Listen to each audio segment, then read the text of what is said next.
Hello guys, today we will learn about gynoecium, that is the female reproductive part in a flower. ठीक है।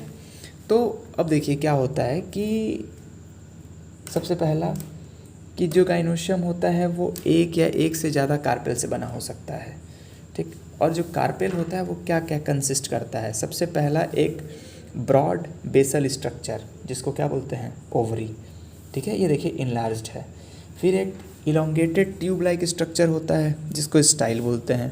और सबसे ऊपर जो टिप वाला पॉइंट है वो कंटेन करता है एक रिसेप्टिव स्ट्रक्चर। देखिए यहाँ पे एक ऐसे बनाया गया है रिसेप्टिव स्ट्रक्चर जहाँ पे कुछ आके ऐसे गिर सकता है या फिर रह सकता है। तो ये आने वाला पार्ट क्या हो सकता है, पॉलन ग्रेन। पॉलन ग्रेन आएगा, स्टिग्मा रिसीव करेगा, स्टाइल के थ्रू जाएगा ओवरी में। ठीक है, ये चीज़ें हो गई।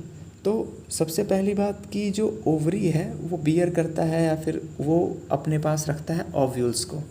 ठीक है, अब एक ओवरी में एक से ज़्यादा ओव्यूल्स हो सकते हैं। ठीक, और जो ये ओव्यूल्स हैं वो अटैच्ड किससे होते हैं, प्लेसेंटा से।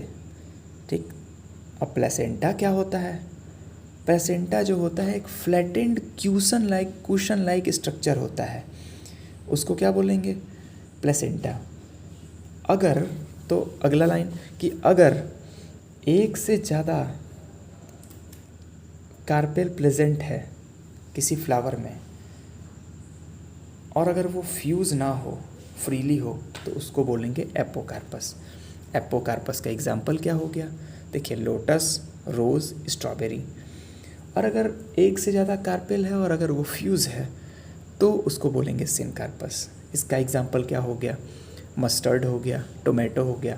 और एक ख़ास बात कि जितनी सारी आपके मॉर्फोलॉजी में फैमिलीज़ दी हुई हैं आपके सिलेबस में वो सब सिनकार्पस हैं। ठीक है, वो सब सिनकार्पस हैं। ठीक है, तो अब आगे चल के कि जब जो ओव्यूल है वो आगे फर्टिलाइजेशन के बाद बदल जाता है सीड में और जो ओवरी है वो बदल जाता है फ्रूट में। तो ये आपको ध्यान रखना होगा, ये बहुत इंपॉर्टेंट लाइन है। जो रिप्रोडक्शन चैप्टर है प्लांट का, उसमें भी आपको आएगा कैसे क्या बनता है। लेकिन अभी ध्यान रखिएगा जो ओव्यूल है वो सीड में बदल जाएगा और जो ओवरी है वो मैच्योर हो जाएगा फ्रूट में। तो आगे चलते हैं, आगे हम लोग एक चीज़ पढ़ेंगे जिसको बोलते हैं प्लेसेंटेशन। प्लेसेंटेशन इसमें क्या होता है, देखिए इसमें सबसे चीज़ पहली है कि जो अरेंजमेंट है ओव्यूल्स का कहाँ, ओवरी के अंदर, उसको बोलते हैं placentation. So the arrangement of ovules within the ovary is known as placentation. अब प्लेसेंटेशन जो होता है वो डिफरेंट टाइप्स के हो सकते हैं। ठीक है, अलग अलग टाइप हो सकते हैं, जैसे कि मार्जिनल हो गया और पैरेटल हो गया, बेसल हो गया, फ्री सेंट्रल हो गया। तो इम्पॉर्टेंट है, देखिए सबसे पहला इसमें चीज़ है कि ये सब इसके एग्जाम्पल भी इम्पॉर्टेंट है, जितने भी जितने टाइप हैं और उनके एग्जाम्पल भी इम्पॉर्टेंट है। तो अब एग्जाम्पल में सर कैसे क्या करें, एग्जाम्पल को कैसे रटें या फिर याद करें, देखिए ये बहुत इजी है पर करना होगा। तो देखिए जो मार्जिनल है, सबसे पहला जो है वो मार्जिनल है। मार्जिनल में सर क्या होता है, तो मार्जिनल में देखिए आपको मार्जिनल बोलते ही इमेजिन करना है पी को। पी मतलब मटर इमेजिन करना है। अब जो पी है, मटर है, वो फैमिली क्या होता है, फेबेसी फैमिली से बिलोंग करता है। फेबेसी दाल वाली फैमिली जो है, पल्सेस वाली, उसको बोलते हैं। तो देखिए मार्जिनल में होता क्या है कि आपके सामने ये पी का स्ट्रक्चर है। ठीक है, तो एक जो है ये देखिए रिज है, इसका ये रिज है, रिज। ऐसे मटर आप कभी नहीं छीला होगा, आप गाँव में रहे होंगे या शहर में भी रहे होंगे तो मटर तो आता ही है। तो रिज होता है जहाँ पे ऐसे अंदर जुड़े होते हैं वो। तो ये जो रिज है वो वेंट्रल सूचर है, जो वेंट्रल सूचर है वहीं पे रिज प्रेजेंट है। ठीक है, वेंट्रल सूचर के पास। तो वहाँ पे 2 रोज़ बनेंगे, ओव्यूल्स जहाँ पे ऐसे अरेंज्ड होगा, 2 रोज़ में ये ओव्यूल जो हैं वो अरेंज्ड होंगे। ठीक है, तो मार्जिन पे होता है ये। तो आप हमेशा मार्जिनल जब बोला जाए तो देखिए पी को इमेजिन करिएगा। तो सबसे पहला ये चीज़ है और इसमें एग्जाम्पल क्या है, पी। और अगर ब्रॉड टर्म में बात करें तो जितने फैबेसी के ऐसे मेंबर्स हैं। दूसरा चीज़ चलते हैं, दूसरा टाइप पे है एक्साइल।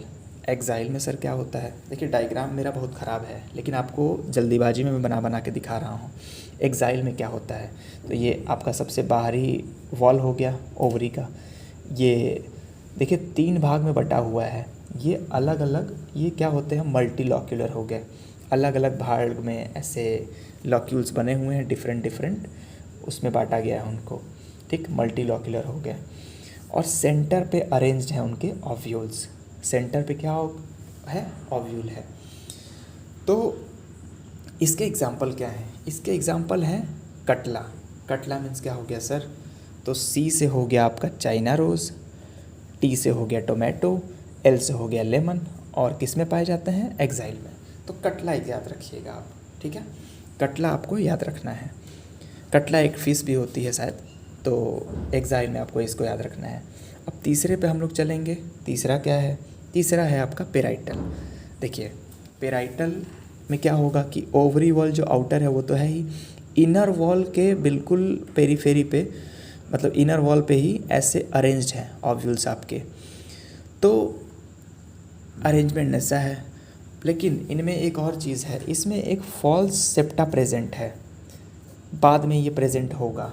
तो इससे क्या हो जाएगा, पहले जो आपका पेराइटल था वो यूनिलॉक्यूलर था, एक ही चेम्बर था उसमें, बाद में ये 2 चेम्बर वाला बन जाएगा। कैसे, due to presence of false septum, जिसको रेप्लम भी कहते हैं, ठीक। इसका एग्जाम्पल क्या होगा सर, इसका एग्जाम्पल क्या होगा, तो देखिए कभी भी आप मेडिकल कॉलेज लेंगे तो कोशिश करते हैं आप अपने शहर के आसपास या अच्छे शहरों में लेने की। तो अगर मान लीजिए आपको नहीं मिला या फिर कहीं दूर मिल गया, शहर में नहीं मिल पाया, तो पेरीफेरी में कहीं मिल गया, तो आपको किसकी याद आएगी, माँ की, ठीक। तो जो पेरीफेरी पे हैं उनको याद आने वाली है माँ की, क्योंकि वो दूर रहेंगे, ठीक। सेंटर से, अपने शहर से या फिर सेंटर मान लीजिए आपका कहीं घर हो उससे दूर है, तो आपको माँ की याद आनी है। तो मस्टर्ड, और ए से क्या होगा, आर्जीमेनॉन, आर्जीमेनॉन, ये आप याद रखिएगा। चौथा पे चलते हैं हम लोग, चौथे में आपको मिलेगा फ्री सेंट्रल। फ्री सेंट्रल में क्या होगा, आपका जो ओवरियन वॉल है वो तो बना ही, सेंटर पे आप पे बिल्कुल ऐसे ओव्यूल्स को अरेंज कर देंगे। इस पे आप ध्यान रखिए कोई सेप्टा नहीं है, जो ओवरी है आपकी बस उसमें एक ही चेम्बर है, यूनिलॉक्यूलर है, ठीक है। इसका एग्जाम्पल क्या होगा सर, जो एनसीईआरटी में दिया हुआ है। तो देखिए फ्री सेंट्रल, तो आपको किसी के डीपी देखने के पैसे नहीं देने पड़ते हैं। कभी आपने ऐसे नहीं व्हाट्सएप पे कोई डीपी लगाया तो आपको पैसे देने हो, नहीं। तो आपको क्या याद करना है, फ्री में डीपी। आप अपने दोस्तों को बता रहे हैं कि अरे मैंने तो फ्री में डीपी देख लिया, ठीक। तो डीपी से क्या होगा, डायंथस प्राइमरोज, डायंथस और प्राइमरोज, आप ये याद रखिएगा। जो चौथा चलते हैं फोर्थ वाले में, वो है बेसल। बेसल में क्या होगा कि बेसल में ऐसा होता है कि द प्लेसेंटा जो होता है, जो प्लेसेंटा होता है वो बिल्कुल बेस पे अरेंज होता है ओवरी के, और वहाँ से एक सिंगल ओव्यूल निकलता है, ठीक है, मतलब उससे अटैच्ड होता है सिंगल ओव्यूल, इसको ध्यान रखिएगा। और इसके एग्जाम्पल क्या हैं, सनफ्लावर और मैरीगोल्ड। हाँ सॉरी, तो सनफ्लावर और मैरीगोल्ड इसका एग्जाम्पल होता है। तो देखिए आप लेना चाहते हैं एमबीबीएस, पर ऐसे मेहनत तो सब करते हैं लेकिन बहुतों को ऐसे कॉलेज एमबीबीएस नहीं मिल पाता है, तो एक दूसरी डिग्री होती है आयुर्वेद की, जिसको बीएएमएस बोलते हैं। तो अपन कोशिश एमबीबीएस ही करेंगे, पर याद रखने के लिए बीएएमएस हम लोगों को याद होना चाहिए। बेसल में बीएएमएस, एम से क्या होगा, मैरीगोल्ड, एस से क्या होगा, सनफ्लावर। तो आप इस चीज़ का ध्यान रखिएगा। तो ये आपका रहा क्या, गाइनोशियम और प्लेसेंटेशन। एग्जाम्पल प्लीज़ बहुत बहुत ज़रूरी टॉपिक है, इससे क्वेश्चन कंफर्म होता है, एक आना, बिल्कुल ध्यान रखिएगा। तो डायग्राम के साथ अच्छे से आप इस वीडियो को देख लीजिएगा पढ़ते समय, उसके अपने एनसीईआरटी के साथ प्लीज़। तो आज के लिए बस इतना ही, थैंक यू।